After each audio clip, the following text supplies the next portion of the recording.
वन्दे मातरम् वन्दे मातरम् सुजलां सुफलां मलयज शीतलां सस्यश्यामलां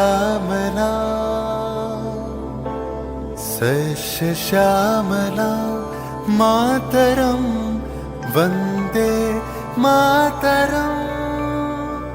1908 সালের 11 অগস্ট কিংসফোর্ডে বন্দে মাতরম বলার দোষে যে বালককে বেত মারার হুকুম দিলেন ব্রিটিশ সরকার, তারই পক্ষে দাঁড়িয়ে ক্ষুদিরাম বসু ও প্রফুল্ল চাকি সাহেবের ফিটন গাড়ি লক্ষ্য করে বোমা চালালেন মুজফ্ফরপুরে। সাহেব নিহত হলেন না, তবু নাবালক ক্ষুদিরামকে ফাঁসির হুকুম দেয়া হলো।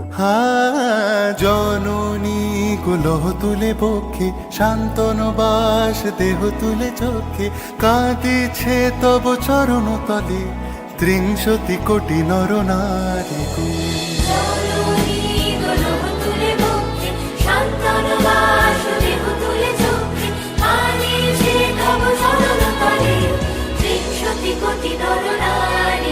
যারা স্বর্গগত তারা এখনো জানে, স্বর্গের চেয়ে প্রিয় জন্মভূমি, এসো স্বদেশ ব্রতের মহাদীক্ষালু, সেই মৃত্যুঞ্জয়দের চরণ চুমি। যারা জীর্ণ জাতির বুকে জাগালো আশা, মন মলিন মুখে জোগালো ভাষা, আজি রক্ত কমলে গাথা, আজি রক্ত কমলে গাথা মানল খাই, বিজয় লক্ষ্মী দেবতাদেরই গলে, মুক্তির মন্দির শোকানো তলে, কত প্রাণ হলো বলিদান, লেখা আছে অশ্রু জলে, লেখা আছে অশ্রু জলে।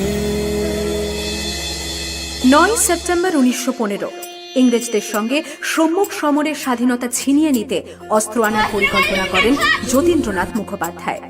বালেশ্বরে সঙ্গীদের নিয়ে জাহাজ থেকে সেই অস্ত্র নামাতে গেলে ইংরেজ বাহিনী তাঁদের ঘিরে ফেলে।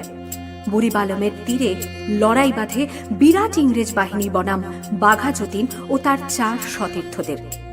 এককালে শুধু ভোজালি হাতে যিনি বাঘ মেরেছিলেন, সেই বীর সেদিন লুটিয়ে পড়লেন।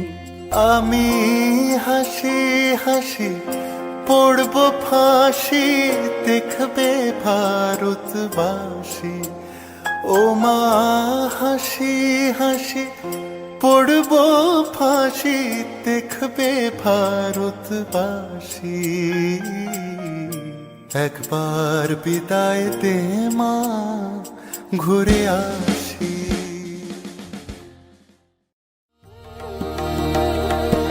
29 সেপ্টেম্বর 1942 তমলুকের মাটিতে কয়েক হাজার ভারতীয়কে নিয়ে যিনি পুলিশ স্টেশন ঘেরাও করার লক্ষ্যে হেঁটেছিলেন, সেই 70 মাতঙ্গিনী হাজরা পুলিশের নির্মম গুলিচালনা ও লাঠিচার্জ সত্ত্বেও তার হাতের পতাকাটি মাটিতে উল্টে দেননি।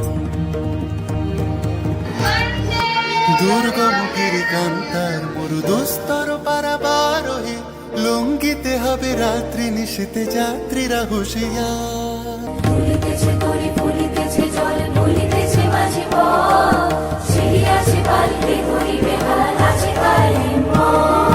কে আছো জোয়ান হও আগোয়ান, আঁকেছে ভবিষ্যৎ, এ তুফান ভারী দিতে হবে, পারি নিতে হবে তোরি পা। দুর্গম গিরিকান্তার মরু দুস্তর পারাবারোহে, লঙ্ঘিতে হবে রাত্রি নিশীতে যাত্রীরা হুঁশিয়ার। আর ঠিক তার পরের বছর 1943-এর 30 ডিসেম্বর জাপান সরকারের অধীনে থাকা আন্দামান দ্বীপ সেদিন হস্তান্তর করা হলো ইন্ডিয়ান ন্যাশনাল আর্মিকে। পোর্ট ব্লেয়ারের মাঠে তিরঙ্গা পতাকা তুললেন সুভাষচন্দ্র। এটাই স্বাধীন ভারতের মাটিতে প্রথম তেরঙ্গা ঝান্ডা। আইএনএর commander in chief Subhas Chandra Bose হলেন ভারত, যাকে স্বীকৃতি দিয়েছিল 18টি দেশ।